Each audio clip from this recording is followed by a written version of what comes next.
Hi, and welcome back to the Globali channel's Globali Response.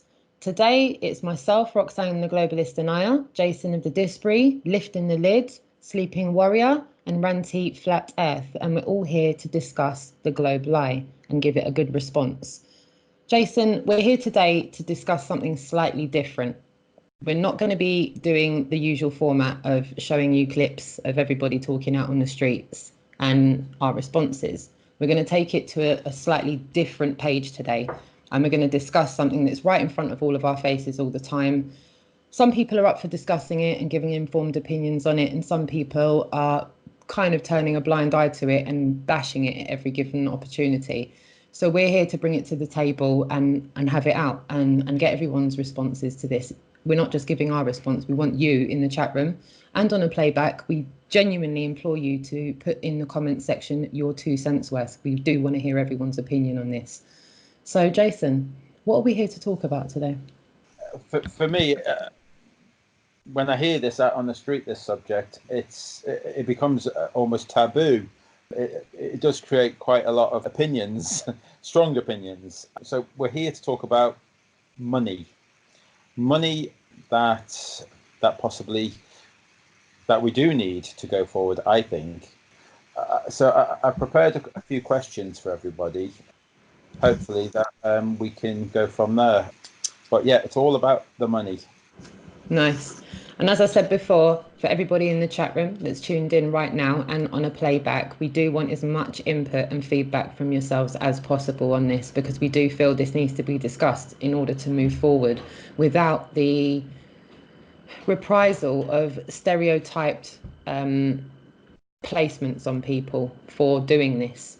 I feel that people are getting unnecessary flack. I don't know about you guys, but that's my position on it. I feel that those that are advocating for doing things like this are getting flack unnecessarily. So, yeah, fire away. Give us our first question. Okay. We'll all go in some sort of order to answer the questions and, and put your input and what you think about. So it's a question for everybody. So going forward, what can we do if money wasn't an obstacle? I like that. Do you mean in general? Do you mean just in general, like content making, activism, awareness, the whole 9 yards? What would be achieved if money wasn't an object? Well, you've just said it. It's the whole 9 yards. Like, do I want to be this flat earther in 3 years' time just talking about it still? Or do I want it to be completely socially acceptable? It's on TV every night. It's been discussed every night. That there's been some sort of curtain unveiled for everybody going forward. The whole 9 yards. Well, if money wasn't an object, I feel that there would be no holds barred at all. We would be able to have free reign as individuals to do what we need to do to get the message out there, if that makes sense. We're constantly restrained by money, and I think that's with every orifice of our life. There's not really much we can do too far left or right off of the path that we're on, because we're governed by it. But I think if money was no object, I really feel that we would be able to make an international difference. Okay. Very quickly. Anthony, yourself, what about experiments and things? Is there something that is so big that requires millions, hundreds of thousands, millions? Money's no object. Is there something that we can do to make this final? Just get up as high as we could, isn't it? See how high we can get and see what can we see. We know what we're not going to see, but okay. I don't know. I think that for me personally, the money issue, I agree with the sentiment that when people say support the channels that you enjoy, because they may have to go away if you don't. We don't make any money out of this. We're a very niche area, and a lot of people do rely on the tidbits that they get. The ballers seem to have the money raking in, and nobody questions it. But the minute a flat earther monetizes their channel, it seems to be the biggest thing in the world ever. And I think that at the end of the day, it's a consent-driven decision that people make. And if they want to help and support the channels that they like, whose business is it but their own? There seems to be quite a bit of a disdain within the woke community, though. There seems to be a massive amount of people that really are not advocating for channels monetizing themselves. I find that a problem within the awake community. There is a lot of, you know, public bashing going on inside the community for people that are advocating for the community getting the people part of it, getting together and going, right, you know, you've not got a gun to your head. You can do this if you want. You don't have to. But people are even publicly attacking people that do donate and going, why do you donate? Why do you do it? It's like, the thing is, this says more to me about people's relationship with money, because if your relationship is healthy and you have an abundance mindset, then you still, I don't know, most of us have to go out there and earn a crust and do what we need to do.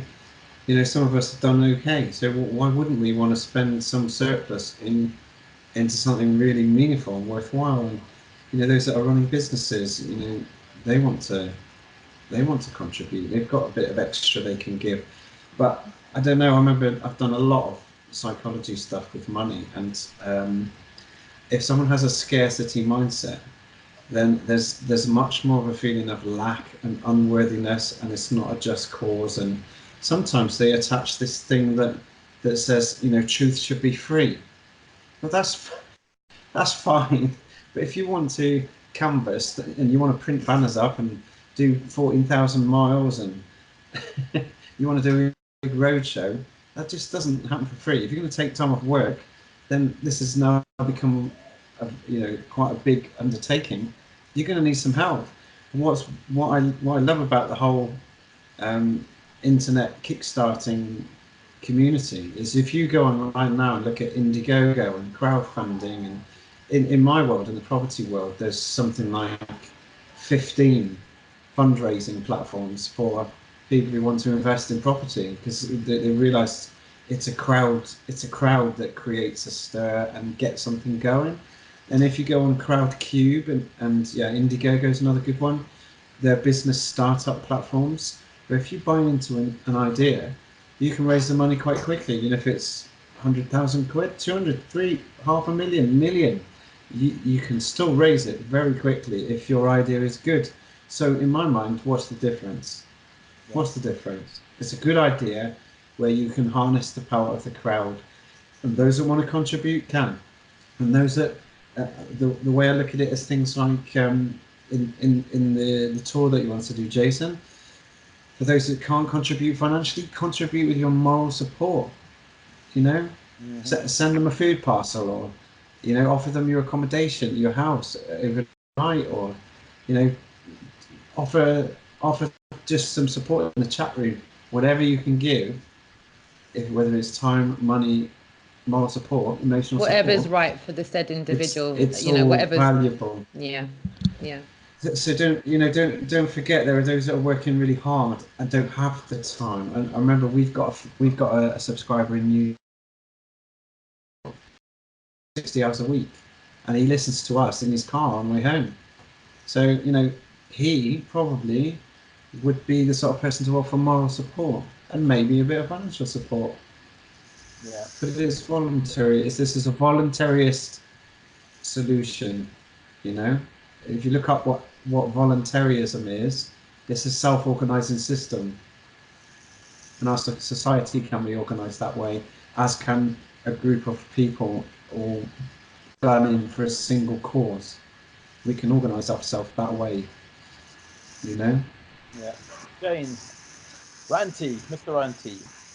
So if I give you £1 million tomorrow, Shane, what can we do with it? What can we do with that £1 million to go forward?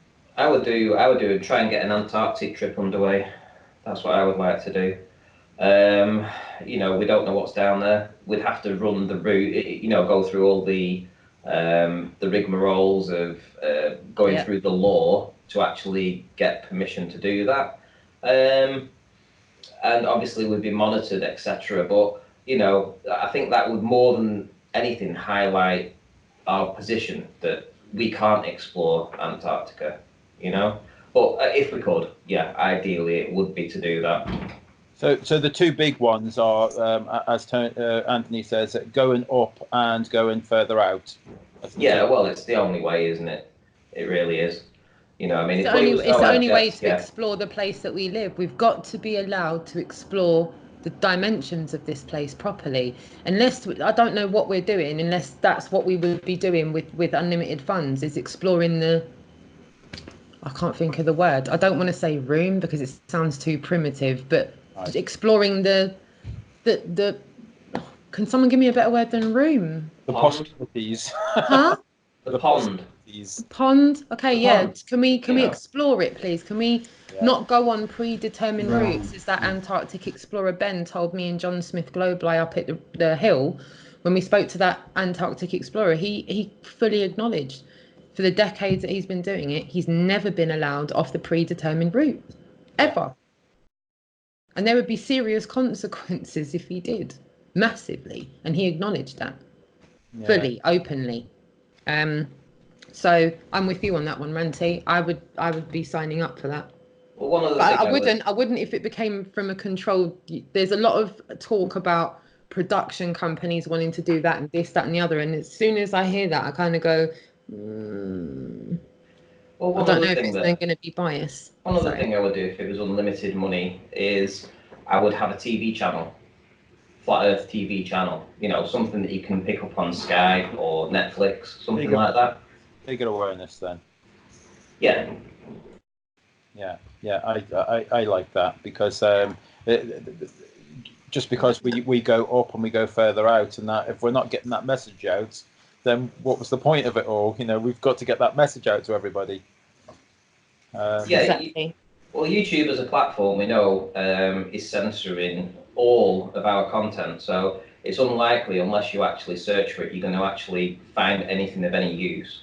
So having a channel that's always pushing stuff out for people to watch, you know, where they can flick through the channels and they might stumble across it, is something that we're never going to get on YouTube. Yeah, that's right.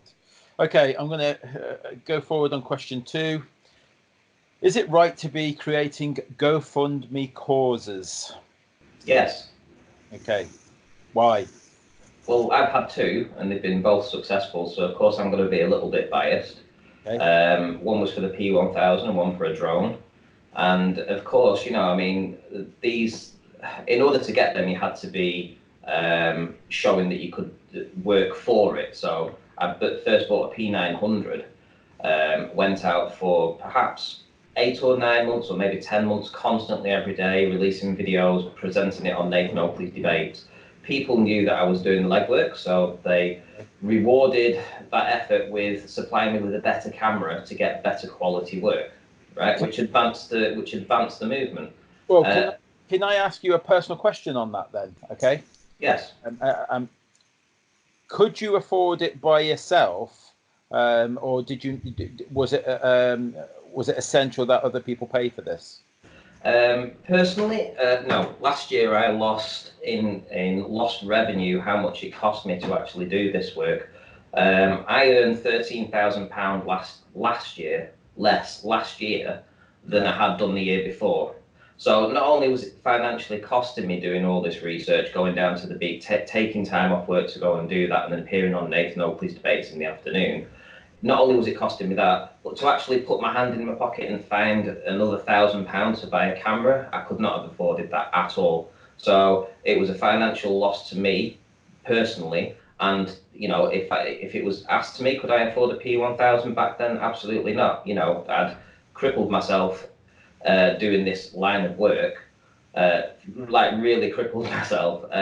But it was a passion, you know, and I wanted the truth. And when you get into that frame of mind, you just don't seem to, you know, you sort of like become a little bit unbalanced in your personal life. So you're just driven to go out and find the truth, and that's what happened with me. So no, I couldn't have afforded it, and I was very grateful for every single person that donated to that campaign, because it certainly advanced Flat Earth. That's for sure. The results that I've got from that definitely advanced Flat Earth. Well, I second that. I mean, like, it really has. I'm not really in the chat. Chat and talking between yours and Nathan Oakley's, but I'm certainly watching. I'm mostly driving while I'm watching and listening, and that. But yes, I'd have to agree. You guys have all advanced. Perspective and that, and these because at first we were looking at looming and things, and then now it's kind of been superseded by Lumen, and you've moved it on massively, haven't you? Well, essentially, let's just list some of the stuff that the P1000 enabled Flat Earth to actually conclusively prove was a flat Earth proof and wasn't a globe. The first one was the inferior mirage. The next one was compression, understanding that. The third one was understanding that looming is nonsense. The fact that I've been able to film the same post with the same building behind in its exact same place for an entire year and a half without moving disproves any kind of notion that those buildings are looming in any way, shape, or form. So there's been a lot of success with the observations and the repeated observations with the P1000. Because again, it's consent driven, isn't it? It's based on consent. You don't have to donate if you don't want to. If you can't afford it, no one's holding a gun to your head. But if we can collectively put effort and attention into one specific area where somebody can feel as though they can do good, you don't have to contribute. You don't have to do it.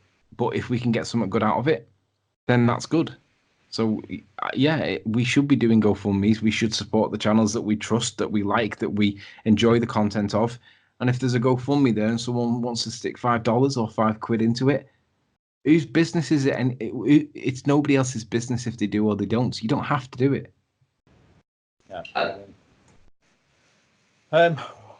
Roxanne, what about yourself? Is it right to be creating these GoFundMe causes? Yeah, I do think it's right to create these GoFundMe causes. I, for one, witnessed a monumental effort from the public when we did the first Global Eye tour. And I know without everybody's help, that would not have happened. And I know for a fact how many people were exposed to questioning what they're taught about where they live because of it.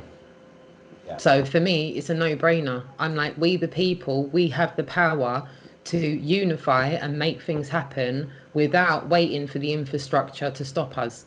We can just get on with it. We can band together, and I think it's pretty amazing what we can do when we do get together. When a good few hundred people get together, it's almost, as far as I'm concerned, just even with the first Global Eye tour, look at all the destinations we went to, look at how many places the camper van was static, how many people got handed leaflets, how many people had positive interactions, how many media jumped on it. Look, the Guardian piece got made off the back of it. And that Guardian piece, by the way, has had over 1 million views and over 20,000 comments. Yeah. So that none of that would have happened without the people getting together and putting their bit in and making it happen. And boy, oh boy, did we make it happen. By hook or by crook. Yeah, sorry, carry on. Sorry, could I just say that we have had other GoFundMes that haven't been successful. They've been successful, but they've been a clear failure. For instance, Greater Sapien did one, and he raised over $20,000 to send him. He's a globe earther, and it was to send him on a plane trip that supposedly circumnavigated the North Pole. It never took place. The funds were given to him. He apparently bought a ticket. The plane never took off. Nobody got anything back for that. It wasn't unexpected. I think all the flat earthers said that this was just a big corner swizz. It never took place. So it all depends what the person that you're going to be investing in on the GoFundMe is the most important. They have to have a track record. Unfortunately, Greater Sapien didn't have much of a track record, let's be honest. But with my research, at least people knew that they were investing in something that they would get a return on. So if this is about the Global Eye, if people are going to be investing in that, then they will be getting a return for that. I agree. He already did it last year. He'll be doing it again this year, and it'll be bigger, better, and on a bigger scale. Yeah. What do you think, Robin? Is it right to be creating these GoFundMe causes? What's your take on this? Well, I liken it much to the business Crowdcube and Indiegogo. That when you're trying to pitch for money, there's a business plan. There's the directors who you vet and look at, like Ranty was saying. You're looking at the track record, the credibility. Have they done this before? Is it a good idea?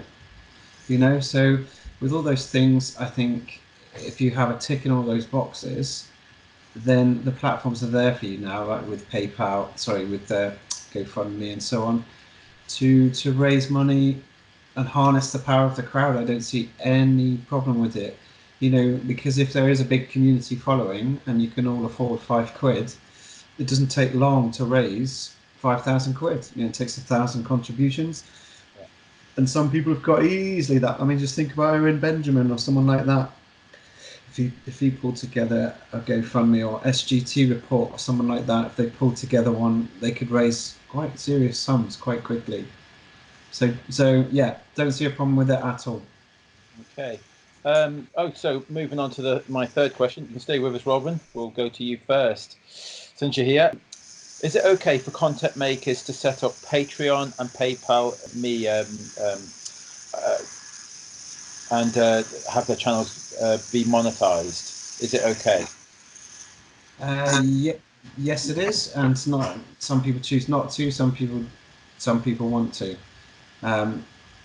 It's not going to be long before we're all demonetized. So I say it with a slight air of sadness and cynicism, in that it's a fairly short-lived thing to be earning money from YouTube. But I don't blame anyone. I mean, if you've grown a following, it's not like you set out with,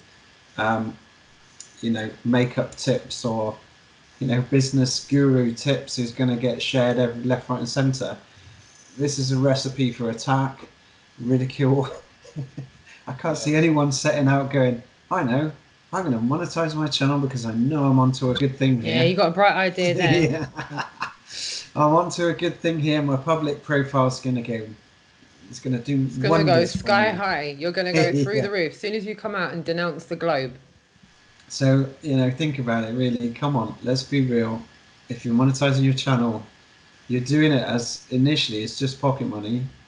Yeah. And it's going to take you need to be 200,000, 300,000, 400,000 followers to make any sort of proper living out of it. So that takes dedication, extremely good quality work, and probably 5 years minimum. Yeah. So, well, I wouldn't hold it against anyone.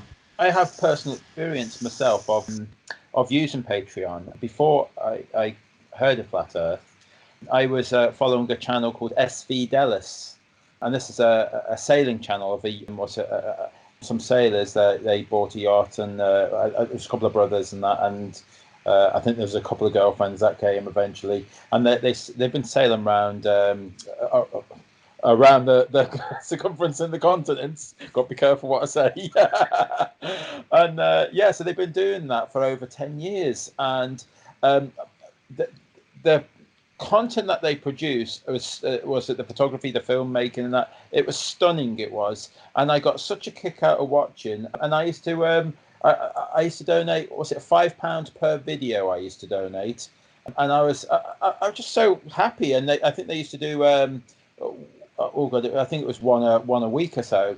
So it's nearly like £20 a month for me or so. But I was so happy and thrilled to be doing that, to participate in their journey and to be on the chat and on their YouTube channels. Yeah. So for me, I think for good content makers, like if it's something that you enjoy watching, listening to, and that, well, I think that it's a personal choice. What do you think, Roxanne? I agree. No, I do. I completely agree with what you're saying. I think it's a personal choice, but from what I've seen, the Patreons, the GoFundMes, that is an opportunity for we the people to get together and to make things happen. If we go down the road of monetization as far as advertising and super chats is concerned, then now we're moving into. Does that make sense? Mm-hmm. So I've got that opinion about, but then I even though I've put advertising on my channel, I feel that advertising is a good way of facilitating help for me to do what I need to do regarding going out there and trying to do everything I'm doing out there. However, my stance on super chats is like, if that makes, I don't know. I don't know how to put my first foot into that conversation. I'm a bit kind of zigzag faced about super chats because I know that there's a lot of discrepancies as to how much money the platform takes from that super chat. Do you get the whole super chat? Do they take a subsidy of that? Because I've heard some horrendous things. So I'm not an advocate for super chats. Never have been, and someone would have to really change my mind for me to be an advocate of super chats. However, monetizing with advertising, I'm like, well, if we can all get some pennies out of the advertising companies, then aren't we doing one better than even we, the people, coming together and putting money in? But then the amount of views you have to get per pence, I think it's like something silly per 1,000 views. So you'd have to be getting like hundreds of thousands of views, in my opinion. I have a Google AdSense account, and I'll just be honest, I've got a £60 threshold that I have to cross before Google will pay out £60 to me.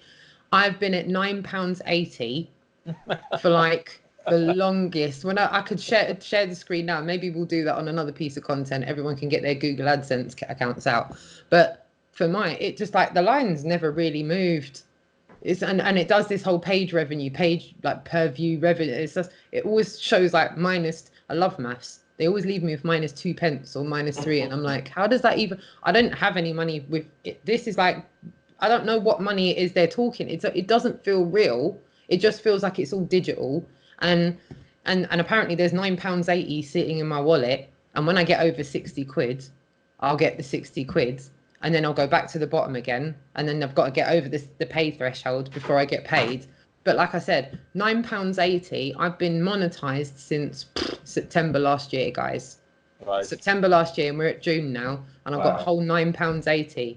So I'm a real strong advocate for, but then I would be interested to know, for someone putting out maybe 4 or 5 pieces of content a month and getting plus 50,000 views and then monetize, I'd be interested to know what the fluctuations are there, because then it would give some of us hope for going, all right, well, even if it's very slow now, is there the potential one day to actually harness enough out of revenue of advertising to actually do a tour just off of advertising? See if we could actually do a tour just off of advertising. I would feel like we're winning. I would really, because I would go, right, guys, we're in, and we don't need anybody's money. We've already got it from advertising. So if we can possibly monetize the Globe Live channel for advertising and get enough views on it so that the Globe Live channel gets hundreds of thousands of views, and we get the advertising for that, it would mean that possibly advertising would already be paying for next year's tour. Do you think? And that's my 2 cents worth. Sorry for the amount of words I end up using, guys. Do you think the P1000 manufacturers might put their sticker on it? Oh, no, there's an interesting one. The past, because the preferred camera for flat earthers. I mean, like that's got to be the slogan, isn't it? You know, like for the P1000. I'm torn with it because I'm not a monetized channel intentionally, right? I could monetize. I choose not to because I don't need the money. The little pittance that we generally get on our side, I don't need that little bit of money as the reason to challenge me for, oh, you're only here for the money, Riley. Well, I'm not here for the money because I don't make any money out of this. I do it because it's my free time, and I believe in this cause. I think this is a viable and valid and well worthwhile challenge to work out what are we actually living on a ball or not. So is it okay for essentially, because at the end of the day, if for no other reason, if we were to get something back for the time that we put into our channels, into the content that we create, what's the problem with being recompensed for your time? Because at the end of the day, it's very easy just to walk away from this. We get more vitriol, hate, abuse, laughter, ridicule in this than any other part of life. And if we make a couple of quid out of it, is it really that big of a deal? No, you don't. Again, you don't have to support it if you don't want to. But I encourage the idea that if you don't support the channels that you enjoy watching, they may not always be there, because people do need to have money. They do need to have like a time management process in their work, in their life, so that they can like put time into this.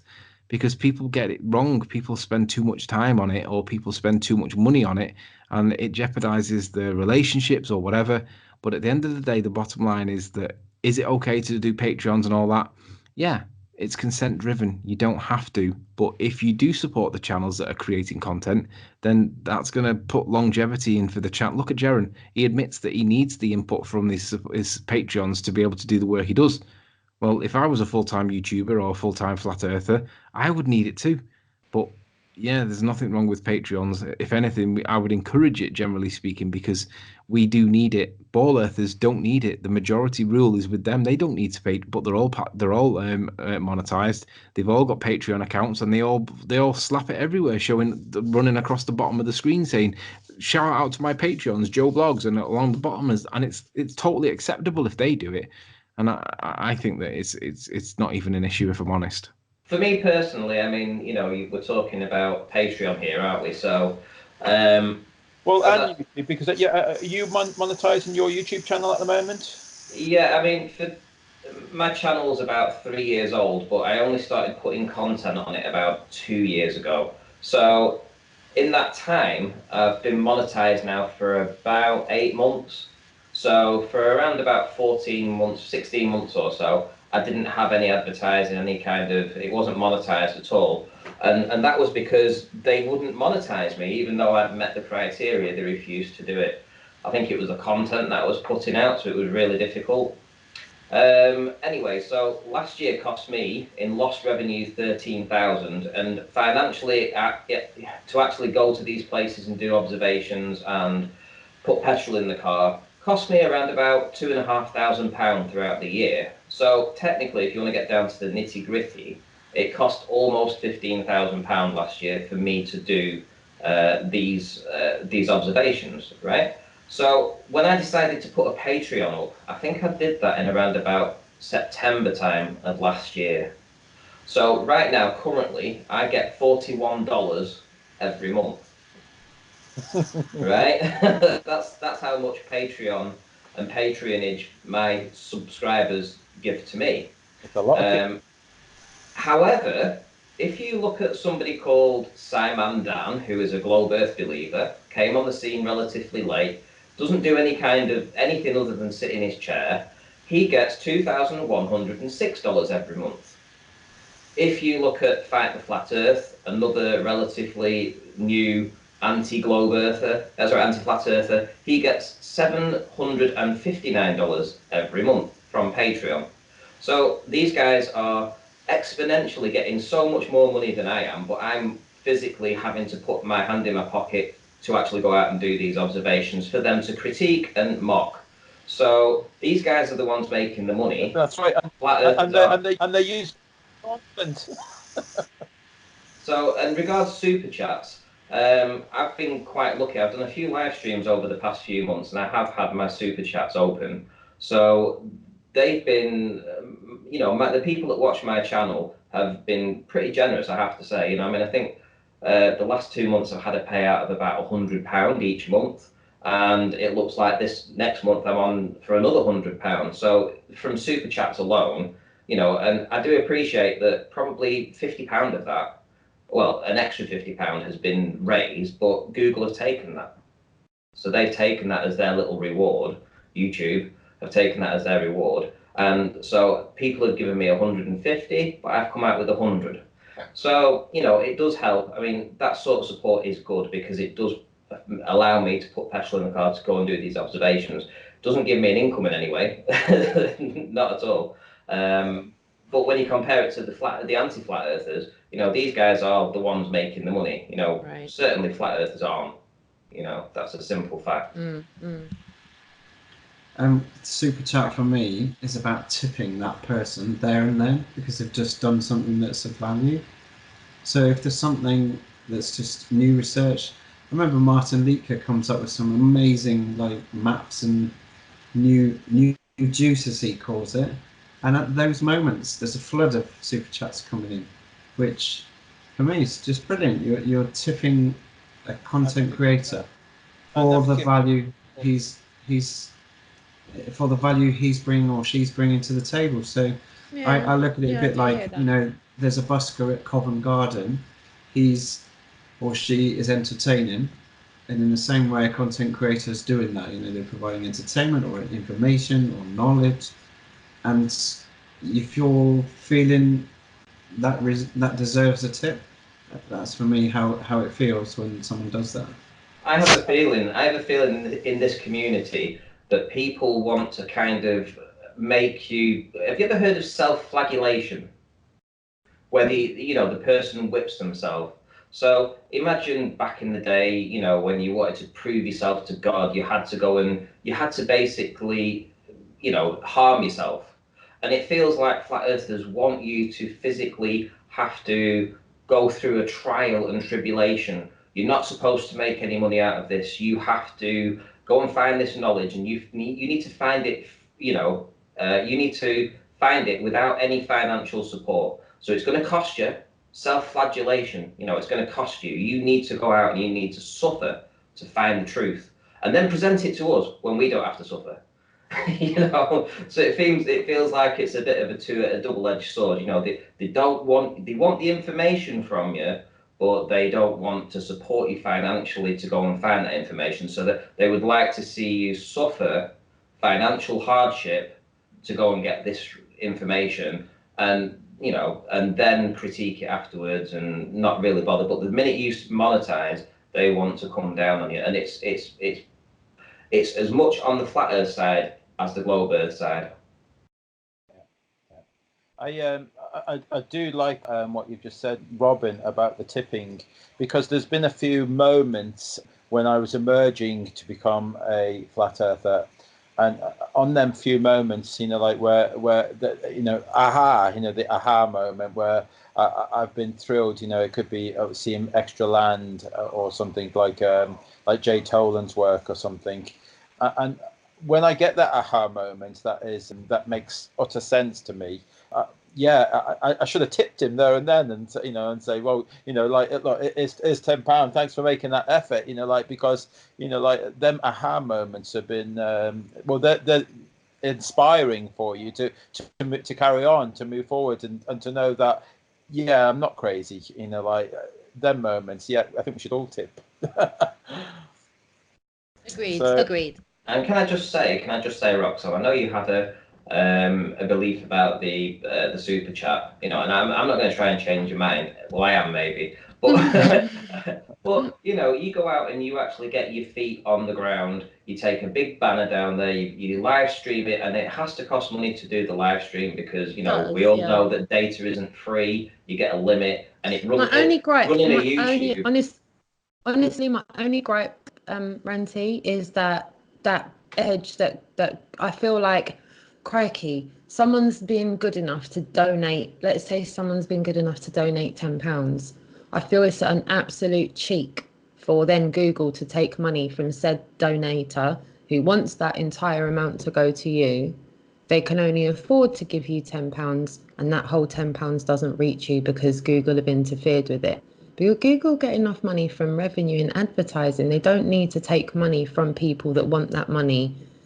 It's almost like, say that you give a homeless person a £5 and a council guy rocks up and goes, sorry, he's on our council pavement, so we'll just take £1.50 of that, thanks. It's like, no, come on, I'm giving the person the money. So that's my only gripe. And if you can change my mind, I'm up for someone changing my mind, because... Okay, I'll try and change your mind. So essentially what you're doing is you're cutting your nose off to spite your face. I have been told that a few times in life, That's what you're doing. You're literally saying, stuff you YouTube. I'm not going, or Google, I'm not going to give you any money. You can take my 2 fingers. My subscribers aren't going to give you any money. No, sod that. And then you realise, oh shit, it's cost me 25 quid today to go down to Speaker's Corner, and I've taken a whole day out of my life to do it. And nobody has a means to support me for that. So as much as that it's costing, so you're literally hurting and harming your own self personally to spite YouTube. Right, in order to I actually hear you on that one. It's costing you. You're saying, no, I'm not going to do that. No, and because YouTube won't get it. Yeah. You've kind of sold me. I'm trying to put a poker face on right now. It's not working. I'm going to turn my camera off so I can do like serious voice. Wait there. Yeah, you haven't convinced me at all. Like, you really haven't. I'm not interested in super chat. You've no way changed my mind at all. No, I'm joking. Yeah, you've actually sold that to me there. I feel like what you're saying is I'm cutting my nose off to spite my face, and I'm not giving people the option to do that. It's up to, like, no one's got a gun to their head. No. If they want to donate like that, then it's almost like with the right to respond, right? I don't necessarily agree with everyone that turns their comment section off. Everyone's got the right to respond. There is no automatic right for someone to have me reply to that response if I don't agree with it. But if I can use the analogy of turning the comment section off just because a few trolls are having a go. The thing is, I kind of hear what you're saying. Every person that does a super chat already knows. They already know that YouTube takes them, and they already know that you've probably got a PayPal that they can donate to if they choose to. But quite a lot of people enjoy seeing the super chat come up on screen. They get a pleasure out of seeing their name come up and writing a personal message to you specifically that everybody sees. And it might be a message of hope, and it might be a message of love, or it might be a message of anything that they choose at that moment in time. And that is so that everybody that's watching, you might have 100 people watching, and everybody gets to see that. And for them, it's a small price to pay. If they're giving you a £10 donation, they know that YouTube are going to take £3.33. It's not a problem. They know that because they want the message for everybody to see, so that other people are encouraged to support you too. Yeah. Well, you've sold me on that, so I think I might do that then. But the next time I go Speaker's Corner, I might have it on. But there is no going back, is there? That's the only thing. Is like once you do it, that's it. Then there's no going back. But people don't have to, people don't have to give you anything at all. But when they see you going out and you see you going down there in the rain, you've taken a long bus journey or a drive down there, you've had to set up, you're talking to people, you're literally opening yourself up for abuse, hatreds, people attacking you, and then and after you've spent hours there, and the financial cost of running your YouTube off your phone, which costs an absolute fortune, I have to say, with data, then you have to get home, you have to make your tea, you've got to sort your kids out, all this, it's your life that's being turned upside down for this movement, right? And if people want to support that, a lot of people are doing this, watching you do this on the snide. They're not even telling their own family. So they watch you because they can't actually go out and do it themselves. And to a lot of people, £10 isn't a lot of money. To a lot of people, it really isn't. But when you skint, £10 is a lot of money, What I want to know at this point with Robin and Jason on this one, with what Ranty's saying, what are your views now on like monetizing the Global Eye channel like that for super chats when the tour's on? Well, I'm all for it. Because previously that's not something I was thinking of, but with what Ranty's saying, I'm now thinking, crikey, like with what Robin said, you're not giving people an opportunity to tip what's happening right there and then. And I think Martin Leaker was a good example of that when he shows something revolutionary, like a new map or whatever. Like people may have the same feeling with the interactions that are happening on the road with you there, Jason, as well. It's a snowball. It's a snowball too, because one person puts $5 in or £5, and then someone puts in 10, and then someone goes big and puts 50 in. And in a way, got me thinking. I'll be honest. I'm just going to turn my mic down a minute, but I'm just saying, my mind's gone. I really thought I was set in my way about this. I really thought there's nothing anyone was going to say to change my mind, and I'm genuinely sat here now going, right, okay, rethink that then, Rox. So yeah. Because I used the Martin Leaker hangout as a good example because Martin was coming up with more and more juice, and it just went ballistic. Someone put 5, someone put 10. Someone outdid them and put 15. Before you know it, you got 50, and then someone went massive and went 100. So it becomes a bit of a celebration. Can you imagine how helpful that would be on the tour, something like that, Jason? 100%. It would make a massive difference to the fuel. It would make a massive difference to so many. Like with what Ranty's saying, the data charges for the internet is something I really didn't think was an option. Like I just flummoxed. I really flummoxed. I didn't think this is what I would be thinking in this conversation, by the way. I thought I'd had it all ironed out in my head, all the variants of where the conversation might go. And also, I think it's a different way of receiving money quicker, because for you to go, please contribute to the Global Eye, you're going to have to keep putting your link in the chat room. because people won't have it to hand. Understood. But sending a super chat is just there for everyone, even on your phone, sat eating your fish and chips. You can still do a super chat. Shane, when you're out doing your observations, does super chat still come up on yours? Yes. And so is that something that happens when you're out sometimes, when you're out doing your observations and you're making those observations and getting them on camera? Do you feel that that's reflected sometimes in the super chat?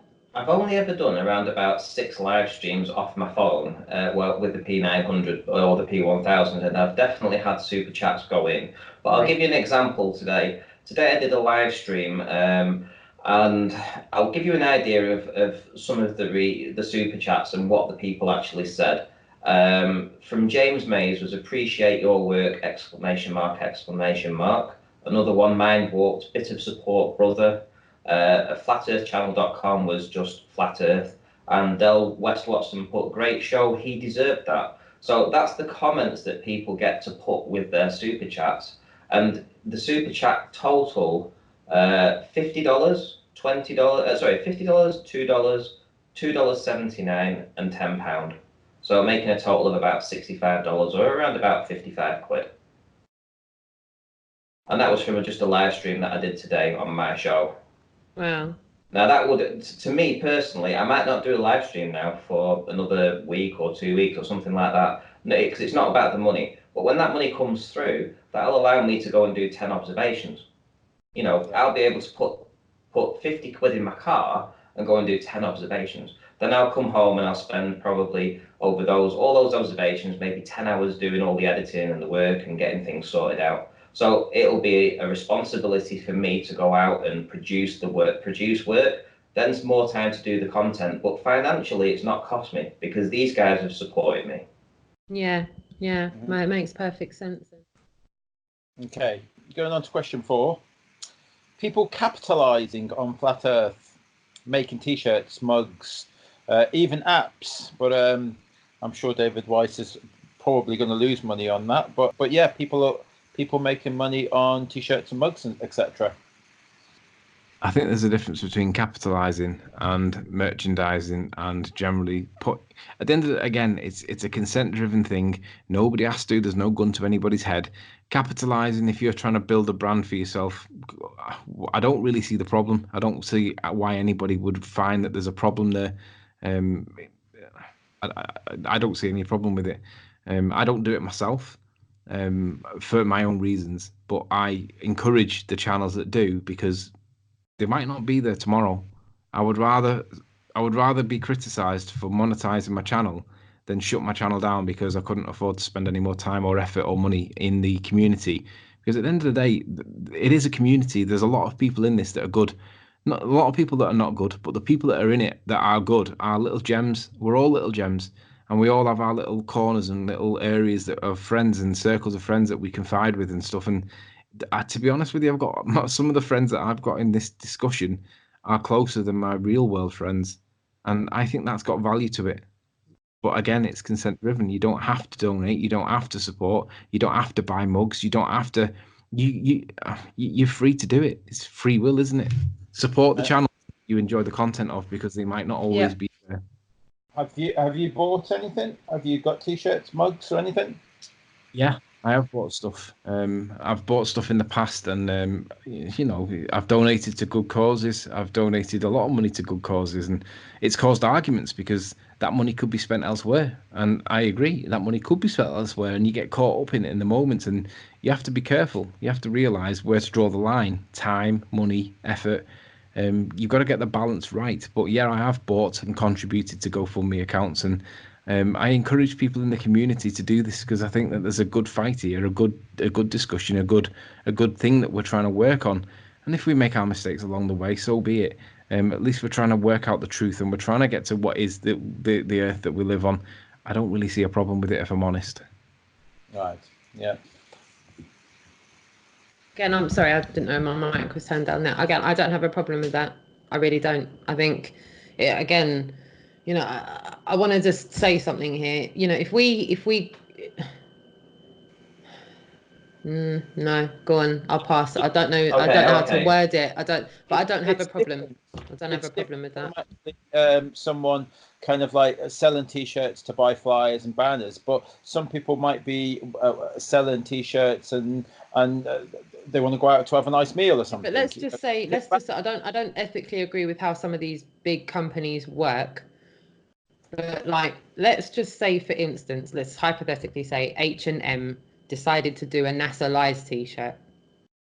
Yeah, we already know H&M is not out there doing activism, and they're a company. But would everyone get on their case if they did it?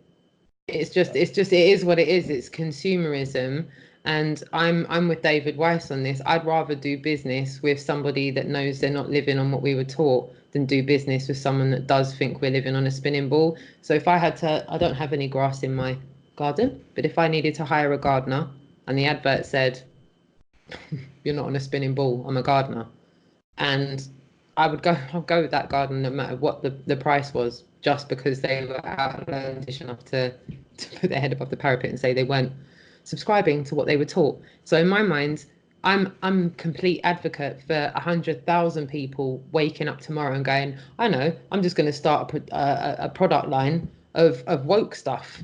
It could be anything. They could be, against 5G cups and plates and whole dinner sets that give like White Rabbit anonymous style truth bombs.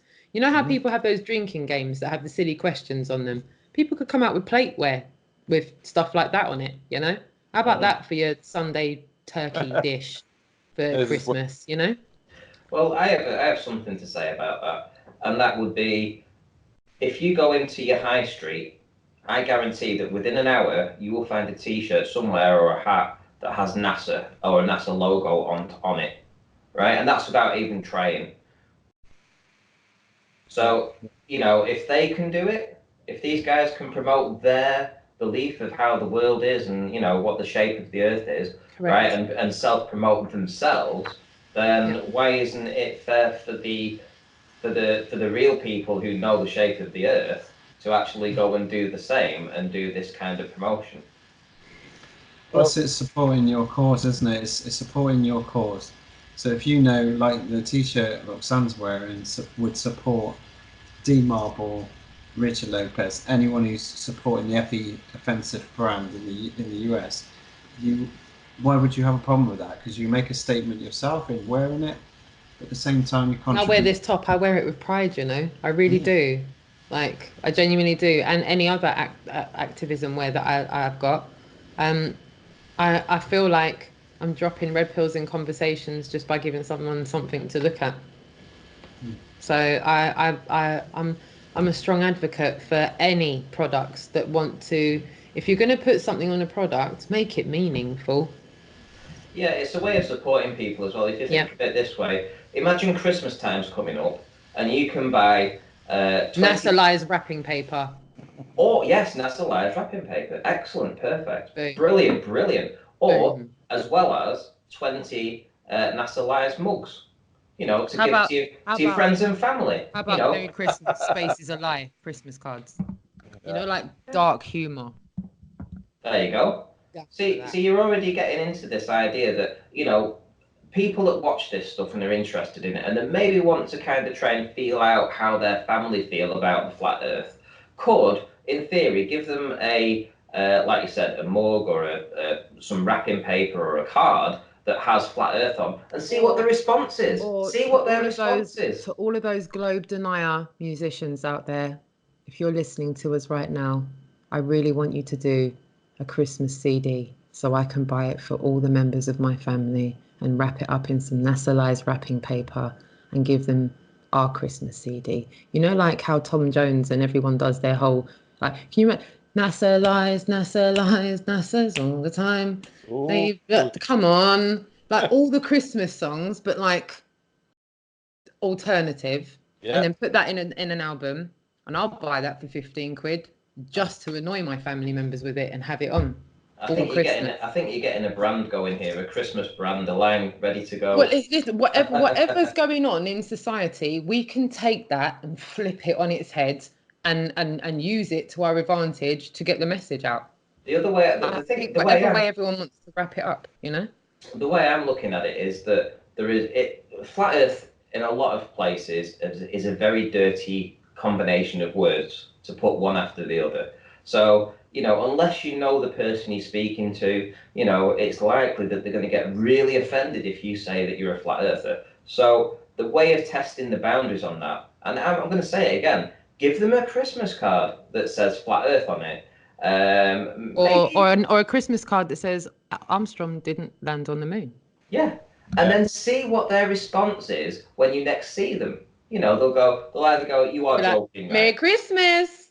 Or they'll go, yeah, I know about that. And then you can talk to them about it. Mm-hmm. Yeah.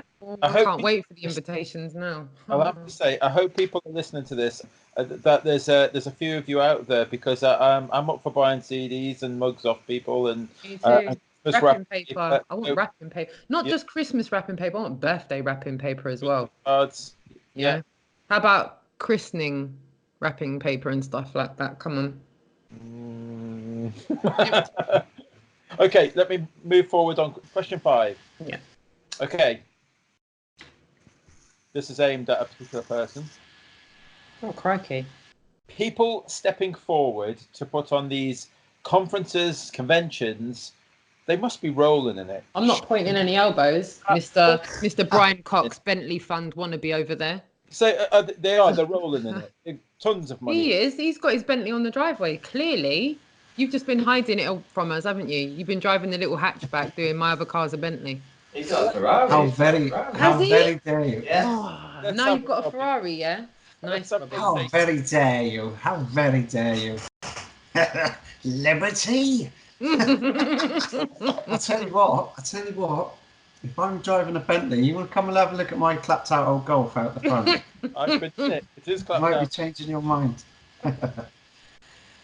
No, seriously, if you want to run a convention, then be my guest, because you're going to need kahunas, because they ask you for a deposit, and you're committed contractually to a minimum number of 100. I'm committed contractually to a minimum of 110 tickets.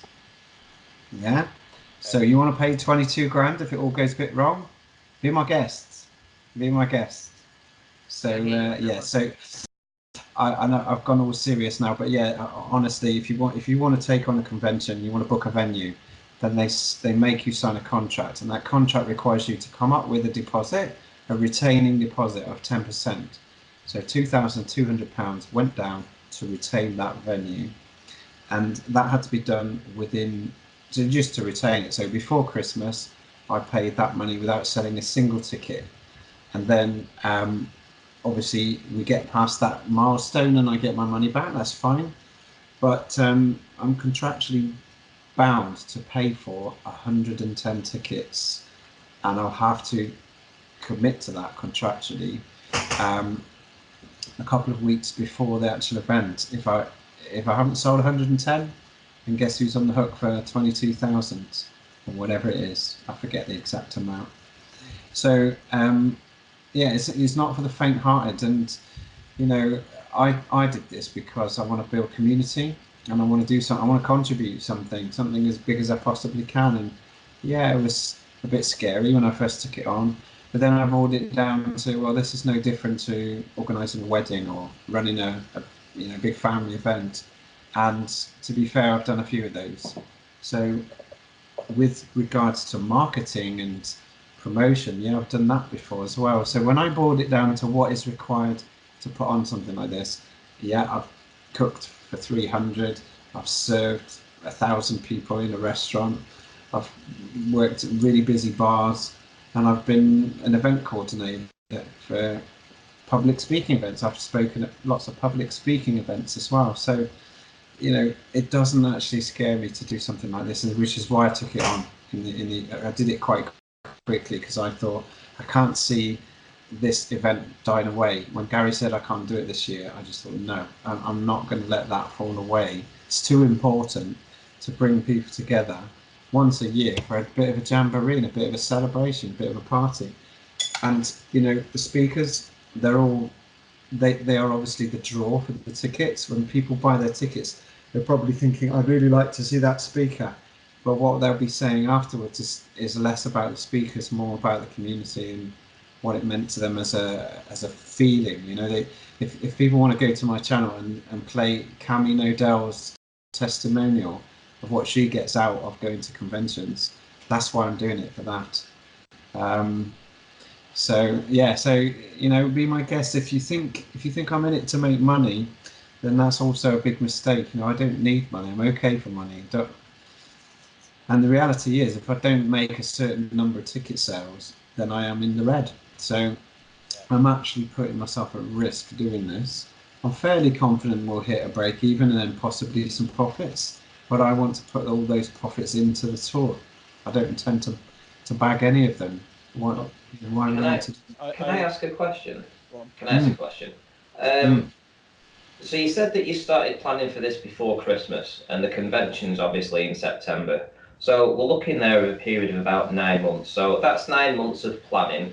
That's 9 months of contacting people, arranging banners, people to do the photography, people to do the live stream, all the seating arrangements, the feeding arrangements, the hotels, you know, constantly for 9 months, right? So you're doing this work for 9 months. And people might complain that you might make a few grand out of it for 9 months worth of work. Are they for real? No, honestly, I think people are complaining even if you make 70 pence. Yeah. I would be surprised if you come out of this even making £100, Robin. But even if you did make £100, you'd get slaughtered just as much. Well, let's suppose you make £10,000. Let's suppose you make £10,000 for an event organizer, bearing in mind, right? This is an event organizer. You go down to London, that you want to get somebody to do an event for you, they're going to charge you £5 for a night just for for organising the event.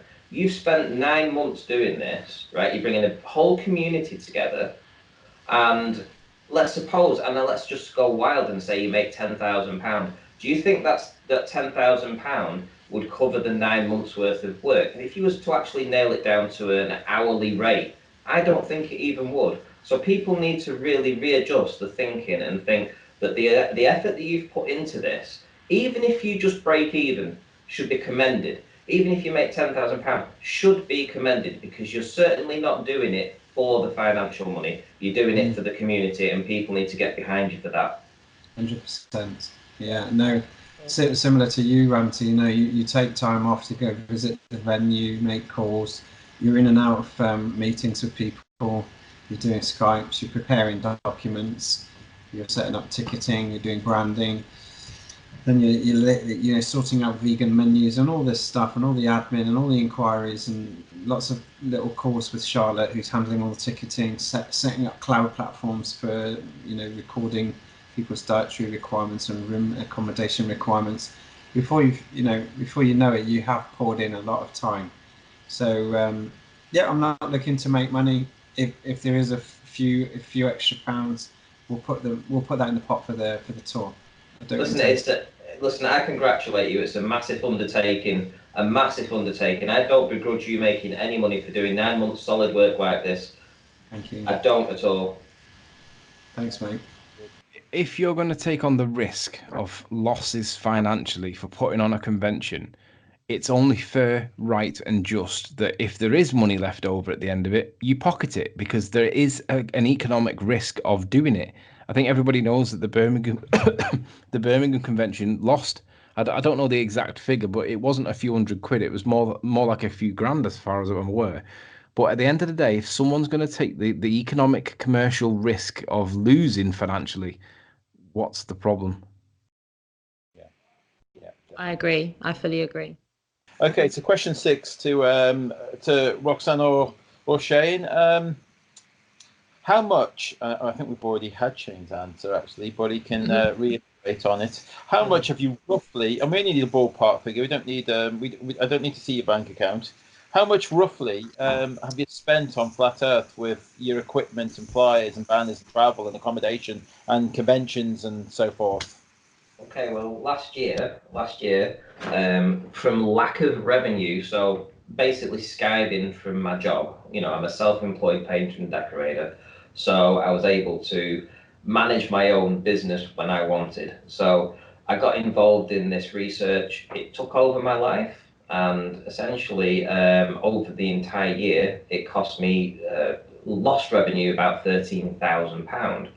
It actually cost me another £2,500 or thereabouts to actually go and do these observations and go to different locations and do these kind of things. So, and that's not including the time. That's just a financial loss. Time loss, probably in the region of 8 to 10 hours every single day of last year, including the start of this year. And I think Tony can vouch for that. I mean, the amount of times that we was sitting up till 1 or 2 o'clock in the morning with Nathan Oakley and a few other people discussing different observations and trying to figure out what was going on with a lot of different things. We were at this all the time from perhaps midday till perhaps 12 o'clock or 1 o'clock at night. So a full 12 or 13 hours every day. You know, it was very rare that we didn't spend anything like 8 hours. 8 hours was a minimum, you know, and it did take over our lives for the longest point. So financial constraints, yes. Time constraints, definitely. And this year, it's not been quite as hectic. I've taken a little step back, you know.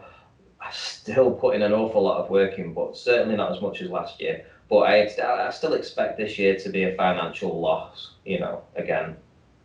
Yeah. And Roxanne, before your answer, don't let the kids listen. What was the question? So basically, how much have you roughly spent on Flat Earth with all your equipment, flyers, banners, travel, accommodation? I don't think you've been to a convention yet, have you? No, you haven't, but you will. Okay. So, in the last year, wow, that's not even something I've even thought about totaling up in my head. Oh no, But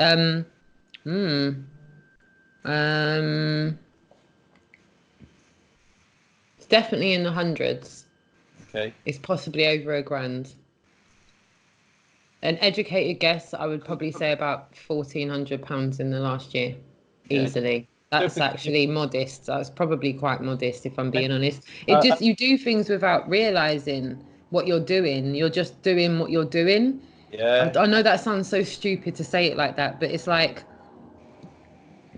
so like going up to Speaker's Corner, that straight up is like £12.50 on a travel card. Yeah. So that's just £12.50 in its own right. So if you put all the times that I've gone Speaker's Corner in the last year, that's a little number in its own right, because throughout the summer, if you remember, we weren't going once a month, we were going once a week. Yeah. From that first time we went every single week until the beginning of September. Every week in a row. Well, and that was £12.50 a week. But then, like Ranty was saying, then it's all the coffees and whatnots that you buy people. You don't, obviously you're just doing what you're doing. So you kind of go, does anyone want a coffee? 6 coffees, 15 quid later. Yeah. That's that. And then Data. Yeah, I was going to say, then it's more credit and it's more this and it's more that. So a Speaker's Corner can probably cost anything between 30 and 60 quid, depending on, like, all right, so what about the night that we went to that pub after with everyone else? Anthony, you were there that night as well with that guy, the guy that's not a flat earther. What's his name? Yeah, we went to the pub with him. Do you remember? And then we all stopped off in the Uber, and then we rinsed out Sainsbury's before we got back to the house. And it was just all. Do we all know how much money we spent that day, guys? I didn't keep all my receipts because there's no one that's going to give me a fucking rebate. No one's going to give us substance for this, right? So. It's like, no, do you want the receipt? No. Well, think all the journeys that you've done as well. I mean, I was just shining a light on that little one, but look at all the first bits of the Globe Light Tour, all the additions to that and what we were spending around that.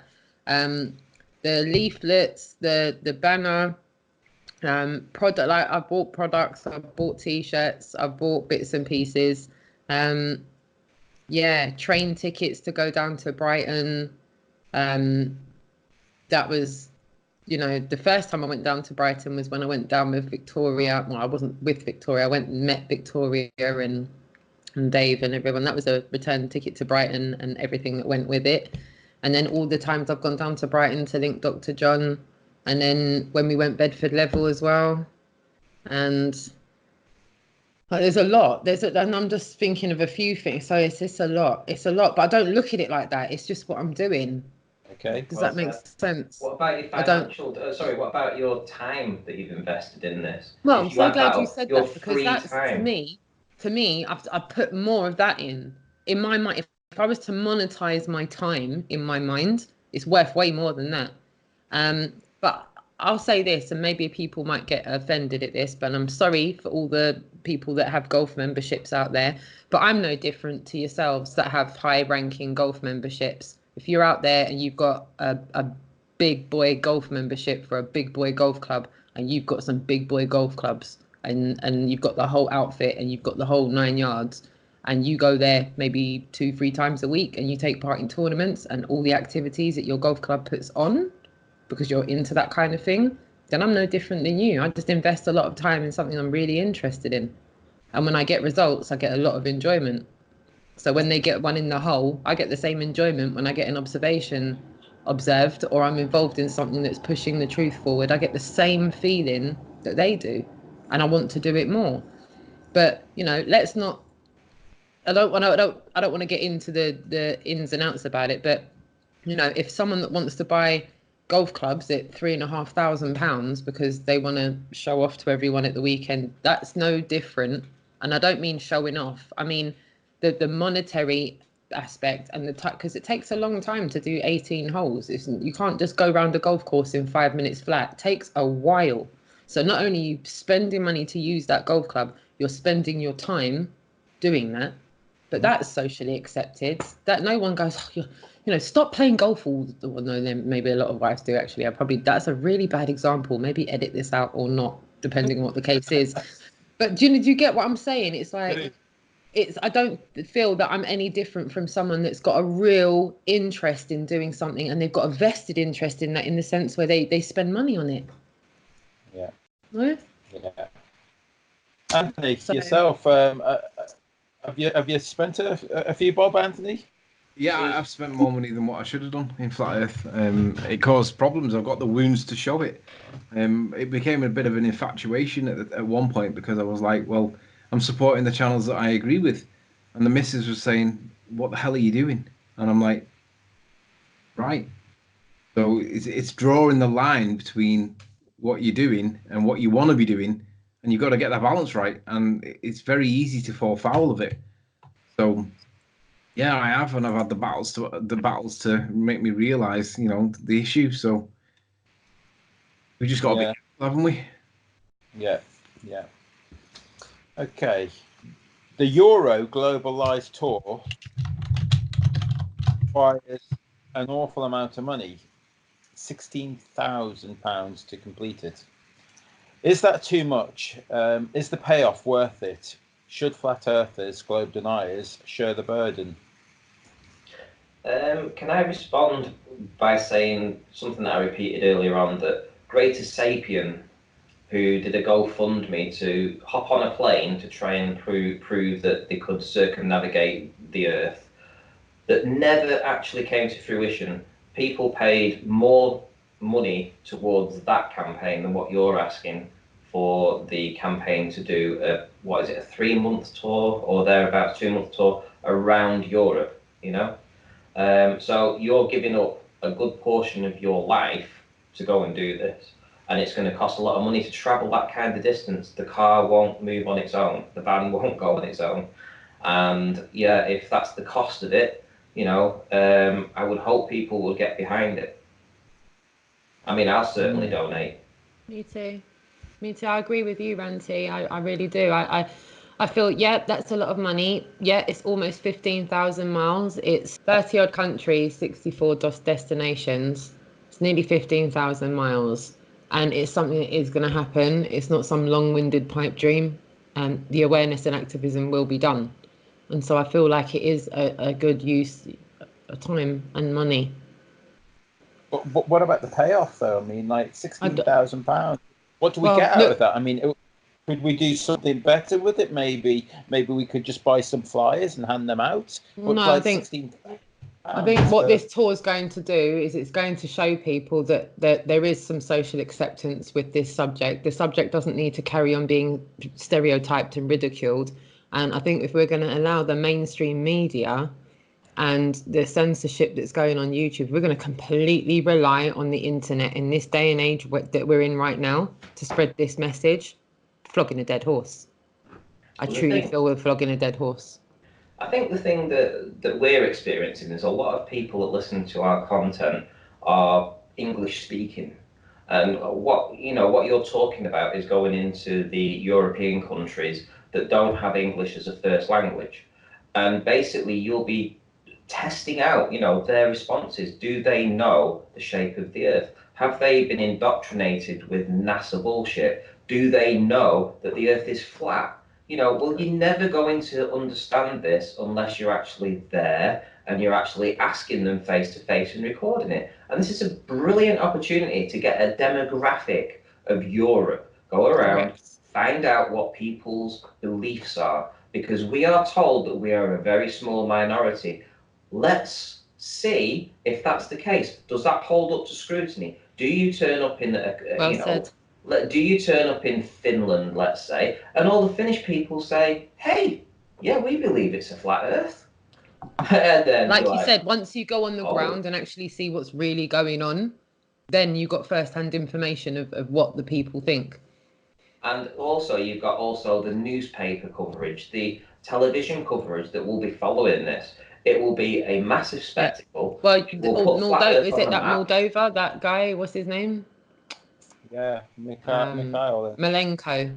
But what it's going to do, you're going to go on there, aren't you? It's literally going to put flat Earth on the map. Flat Earth will be on the European map. Physically, you will be able to put flat Earth and markers on a map and say, flat Earth was there. Flat Earth was there because I was there. The cameras were there, we were there. Flat Earth turned up at that doorstep at that time. And we brought our activism to you guys to wake you guys up. And it's the only way we're going to move this forward is if we get into these regions that we don't know what the beliefs are there. Yeah? We've already got a lot of European channels to signpost these people to when we go on the ground in their retrospective countries. A lot of the Eastern European countries, FEMX covers. There's Iru's channel, there's Howard's channel. There's a lot of international, European channels now that people can go to resource information. So it's not like we're just a bunch of British people that can't, outsource these people to good points of information so that they can clue themselves up. I feel that this is a really good use of time and money to get the conversation going out on the street and get people questioning what they're taught, because what we're taught is a lie. What this is, I know it sounds a bit booky to say this, but if you said, Roxanne, is it flat? I'd have to say, listen, I can't tell you what it is, but what I can tell you is what it's not. It's not what we've been taught, Jason. If you're going to ask me to put my life on the line to say if it's flat or not, I'm saying all our observations are saying it's flat. It's definitely not what we've been taught, but I can't vouch for what it is yet.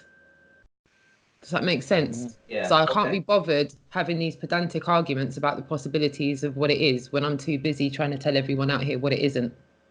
So, Jason, I know that you've got a GoFundMe. I know there's a campaign going that will help try and support your £16,000 of cost that's going to be involved in this. But just for the audience that's watching now and other people that might stumble across this, could you explain exactly where the breakdown of that's going, what the cost is going towards? Where's this £16,000 going to go? If people give you that money, where's it going to go? How much is it going to be spent on what? And what's the payoff going to be at the end?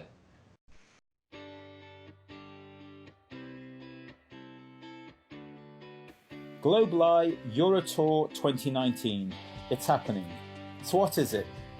Similar to the GlobalEye UK Tour 2018, where we took to the streets with John Smith, GlobalEye, Harry and some friends, our goal was just to make some noise and spreading awareness of flat Earth.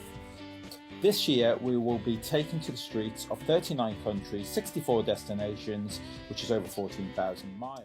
Okay, so as most of you already know, we're going to be doing the second GlobalEye tour across Europe.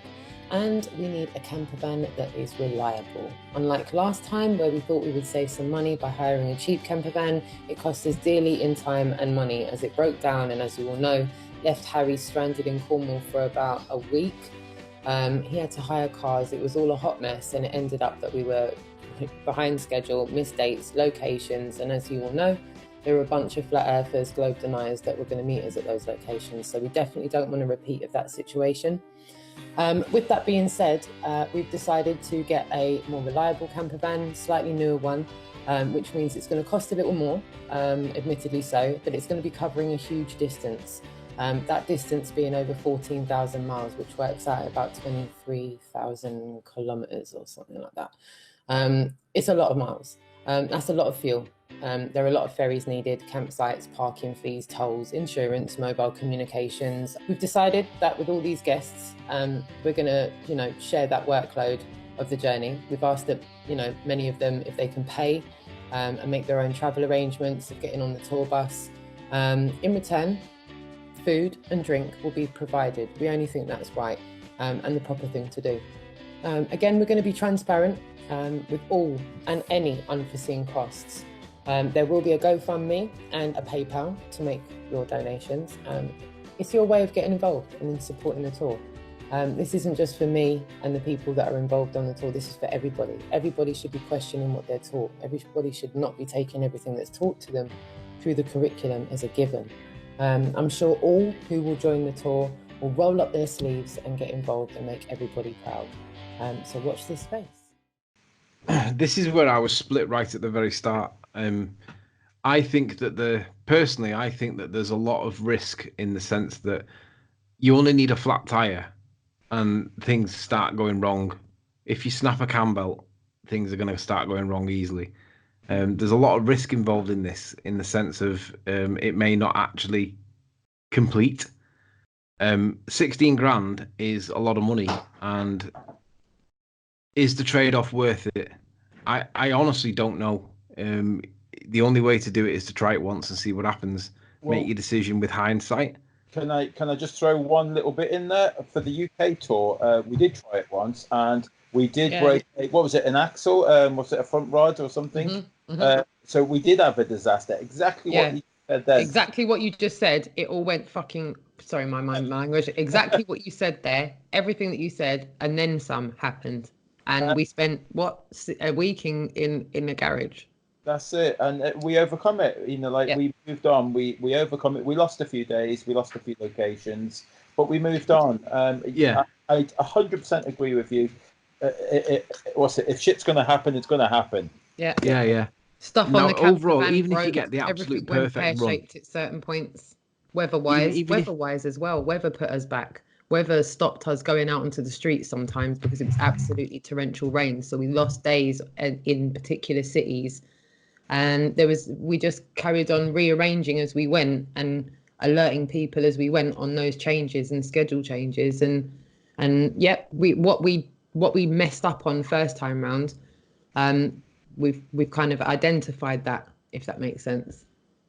But yeah, I mean, everything that happened, I feel that the first tour is a brilliant case study for how it can all go wrong and how one can still reach the finishing line as planned, on time.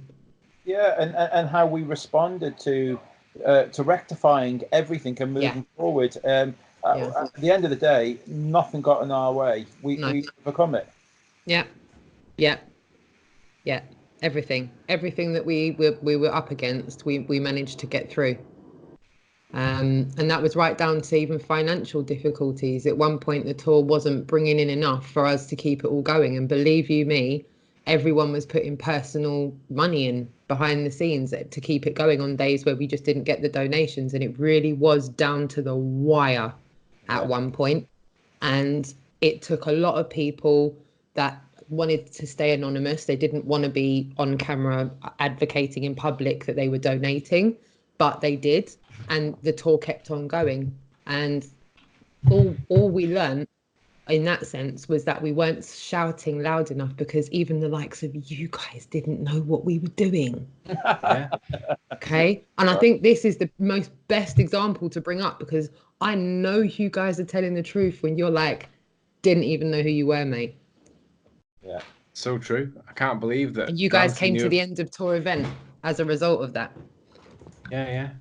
I can't believe that I only found out about you because I mean, what's weird is me and Roxanne went back over one of her previous hangouts where I'd found a comment and I'd said something like "Welcome to the club" kind of thing after being on Patricia Steer's show, and then she fell off my radar, and she only came back on my radar when Ranty said, "Do you want to come down London?" I'm like, "No, why would I want to go down to London?" So we ended up going down to London, and basically that was how I got on the radar with Roxanne. But I didn't know about her until because there wasn't cross pollination within the community, so that we're aware of each other. And I think that's the biggest thing that we've all learned out of this is that we can't just take it as an assumption that we all know all these content makers in this country that are doing bits and pieces. And sometimes people are doing big bits and pieces and no one's aware because even no matter how loud we think we're shouting, we're up against the censorship on YouTube and the recommendations and relying on the fact that people aren't going to share word of mouth, which is like old school. Well, You know, word of mouth is the best way of doing it and actually saying, do you know about that channel? Do you know about this channel? I love it. Even Dolly, the first thing she says to me is, oh, have you seen that channel? And sometimes I go, yeah, I know about that channel, babe. I subscribed over a year ago, darling, and you've only just found it. Wow. And then it's like, hold on, isn't the onus on me there? Why would I have assumed she watched it? Why didn't I suggest it to her to say, by the way, do you know about that channel? I've just taken it as a given that she's assumed that she's subscribed to the same things I am. Not that I actively think that. It's just I've taken it as a given. Why I don't need to tell people how to suck eggs. People know about these channels, don't they? Yeah. The biggest thing that people don't do is they don't click the subscribe button. So, and I'll give you an example, right? I've seen people on big shows, Jerenisms, etc. I can just, I'll speak from personal experience. I went on Jerenisms. I think the videos had 12 or 13,000 views now. It's got a massive amount of comments and thumbs up from people respecting the information. I have got, from that one video, about 500 subscribers from appearing on his show. However, there was 13,000 people that have seen it. So there's an awful lot of people that liked the content, enjoyed my work, but didn't take the time to, they watched it on Gerrans, and for some reason they're going to think that I'll appear on Gerrans next week or the week after. I might not appear for 6 months. So for all the work that I do in this time, they're going to miss out on that because they didn't come over to my channel and subscribe. The same with Tony. They're not following his journey. The same with Jason and yourself. They're not following your journey. They see you on a different platform. They enjoy your content, but they're not clicking subscribe. So they're going to lose contact with you. So you might get a good response there and then, and you might feel great. But ultimately, people aren't clicking the subscribe button. That's what they need to do. They need to follow you. Yeah, definitely. Yeah, and I just also want to say that, Jason, I have to apologise to you because, I mean, I remember we were talking several months ago about the possibility of me joining the tour, and we were almost at the point that I could go along, but talking about financial constraints and how much it's going to cost to do the tour, and my circumstances changed. Unfortunately, I wasn't able to do that. So I absolutely take my hat off to you that you're continuing to push forward with this. I wanted to be a part of that. I wanted to join you on this journey. I can't. I'll do it in spirit. I'll financially support you, and I hope everybody else gets behind you. I really, really, really, really do. Thank you. Aww, thank you. That's so sweet. Even I've said to Jason that as long as my license allows me to do so on the classification, I'm happy to roll my sleeves up and drive any section of this tour that's needed as well. And I implore anybody else that wants to stand up and put their head above the parapet and go count me in. If you've got a full driver's license and you're able to drive a what? Sorry, I don't know off the top of my head what it is. We decided we might make the camper van just slightly smaller, and that was take that into regards. It needs your license, a standard Class B license, allows you to drive up to a 3.5 ton.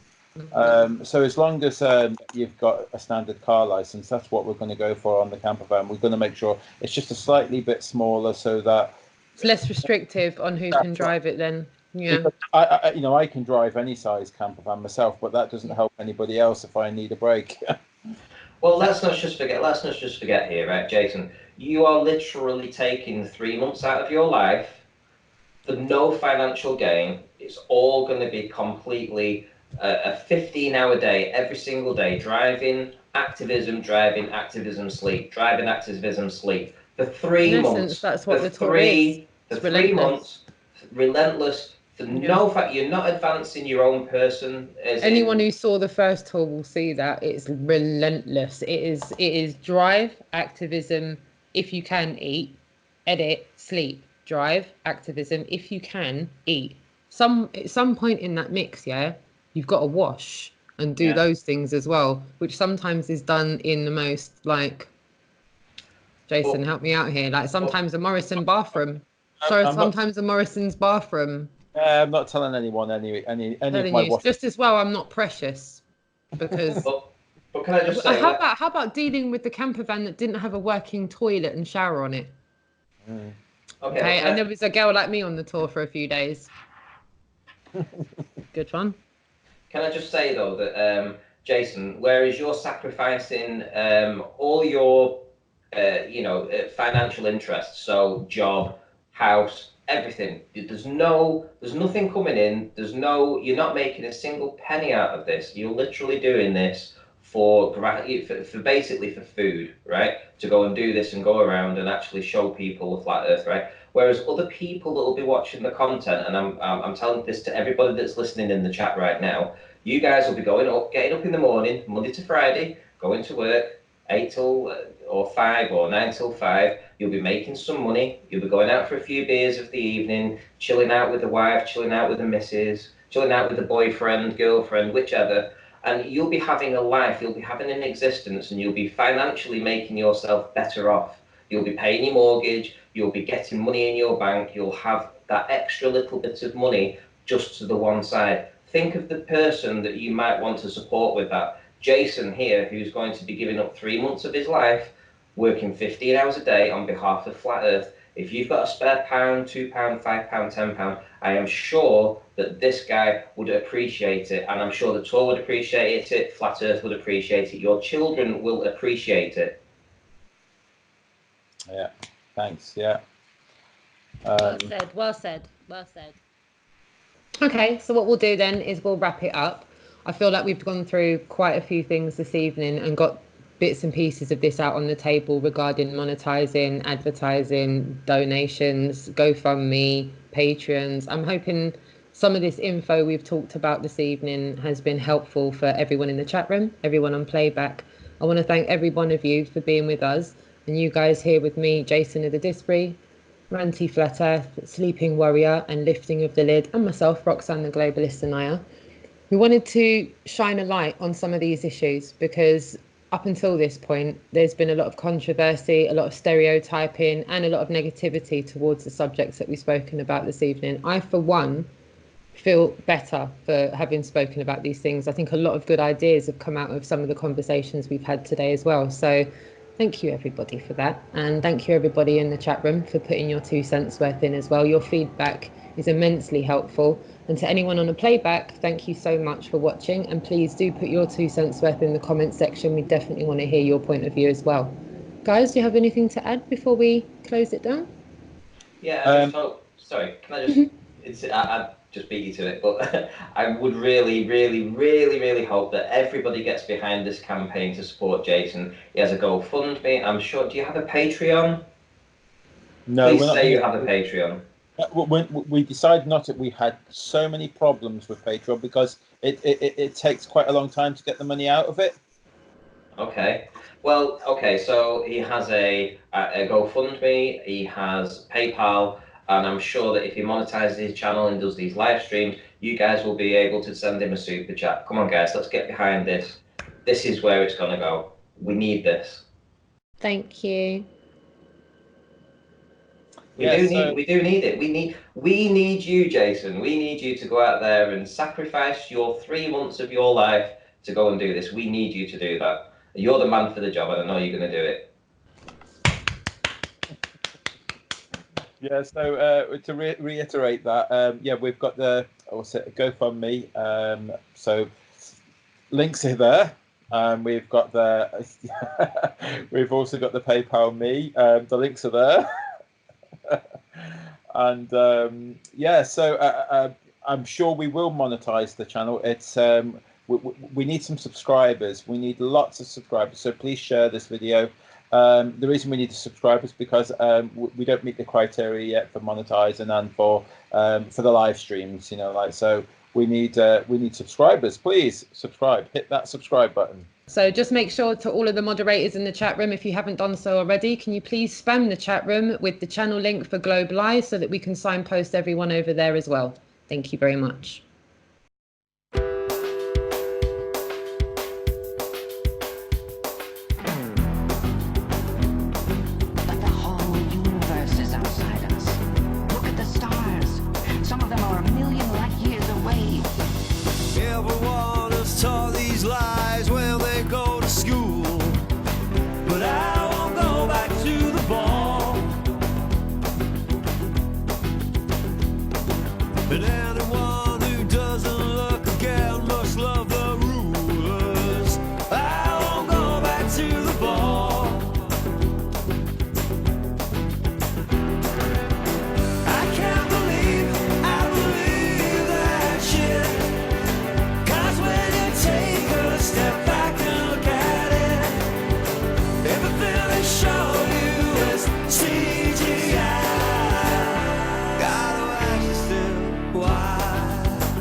And time, but I won't go back to the ball, 'cause I will trust my senses over Newton and Einstein. I won't go back to the ball. I can't believe we believe that shit, 'cause when you take a step back,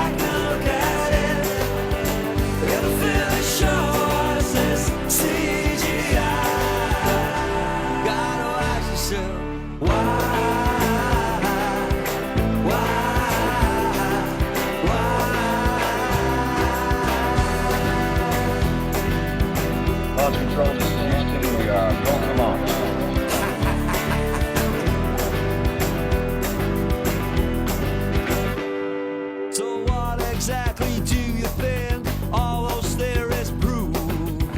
'Cause I won't go back to the ball. All it takes is 2 clear eyes to see the earth don't move. I won't go back to the ball. We can't believe that shit. Take a step back and look at it. Everything they show us is CGI. You really gotta ask yourself, why